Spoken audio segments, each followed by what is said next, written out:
এখন শিক্ষামন্ত্রী যে আপনারা বড় বড় করে কভার করে লেখেন যেন বাংলায় এই যে দুর্যোগ জানি A+ থাকে, যেমনই পরে হোক প্রত্যেকটা ছেলে মেয়ের জন্য A+ থাকে। সেদিনকে আমি আসছি, বের হয়েছে জুড়ে বৃষ্টি, আজকেও বের হয়েছে জুড়ে বৃষ্টি।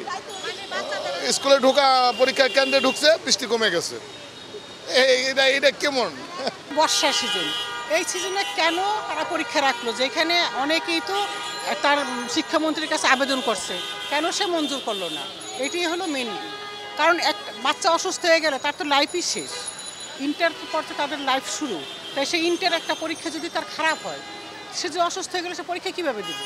তো এটা কি শিক্ষামন্ত্রী তো অশিক্ষিত না, সে একজন মন্ত্রী, তাই সে কেন বিবেচনা করলো না?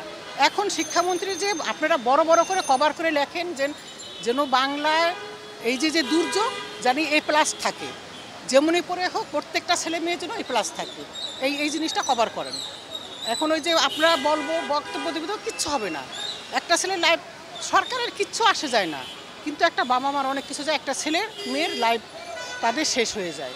এটা তাদের মাথায়, তারা দেশ চালায় ঠিক আছে, তাদের অনেক কিছু মাথার মধ্যে সব ঠিক আছে, কিন্তু একটা বাচ্চার ভবিষ্যতও তাদের চিন্তা করতে হবে। এই পর্যন্ত একটা বাবা মা একটা ছেলে মেয়েরা কত কষ্ট করে এই পর্যন্ত আনে। শুধু সব তো বড় লোকের ছেলে মেয়ে না, মধ্যবিত্ত নিম্ন মধ্যবিত্ত, তার চেয়েও নিম্ন মধ্যবিত্ত আছে, রিক্সা চালার আছে, কাজের বুয়ার ছেলে মেয়ে আছে, সবই তো আছে। আর তাছাড়া সবার শরীরের রোগ প্রতিরোধ ক্ষমতা এক না। এই যে বৃষ্টিটা পাইতেছে 2 দিন যাবৎ, এতে তো বাচ্চাদের ক্ষতি হবেই। তো এগুলোকে তারা দায়বদ্ধতা নিবে? সরকারকে এডুকি বলেন, শিক্ষামন্ত্রীর বলেন যে আপনারা এটা কভার কিভাবে করবেন সেটা করেন।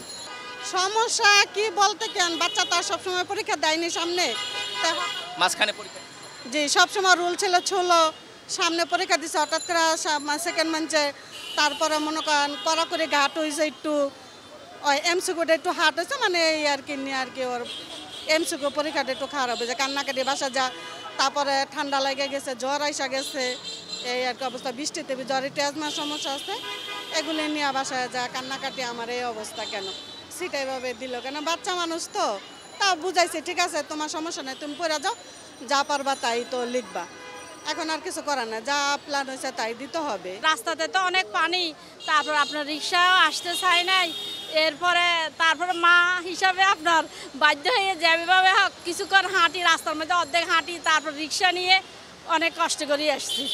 গিয়েছিলেন? জি, ভিজে এখন পর্যন্ত ভিজা অবস্থায় আছে, ছেলেও ভিজে গেছে গা। বৃষ্টিতে ওই যে ভিজে একদম জুতা টুতা সব ভিজা টিজা, কাপড় চাপড় ভিজা শেষ, বের হয়েছে আর বৃষ্টি ভিজা অবস্থায় কি ওরা? হ্যাঁ ঢুকে দিচ্ছে। 11টা হলে সবচেয়ে ভালো হইতো, কারণ এই জ্যামটা থাকতো না আর কি। আর বৃষ্টির দুর্ভোগ তো আপনারা জানেনই, আষাঢ় মাস, এইখানে এই অবস্থা খারাপ। এটা বুঝতে পারছি না। সেদিনকে আমি আসছি, বের হয়েছে জুড়ে বৃষ্টি, আজকেও বের হয়েছে জুড়ে বৃষ্টি। স্কুলে ঢোকা পরীক্ষা কেন্দ্রে ঢুকছে, বৃষ্টি কমে গেছে।